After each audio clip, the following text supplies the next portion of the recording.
நமது நாட்டின் விடுதலைக்காகவும் நமது மக்களின் உரிமைகளுக்காகவும்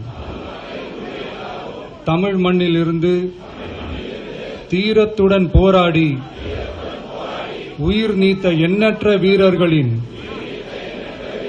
தியாகத்தை எப்போதும் போற்றுவேன். நமது அன்னை தமிழ் மொழியை காக்க உயிர் தியாகம் செய்த மொழிப்போர் தியாகிகளின் இலக்கை நிறைவேற்றும் வகையில் தொடர்ந்து பாடுபடுவேன்.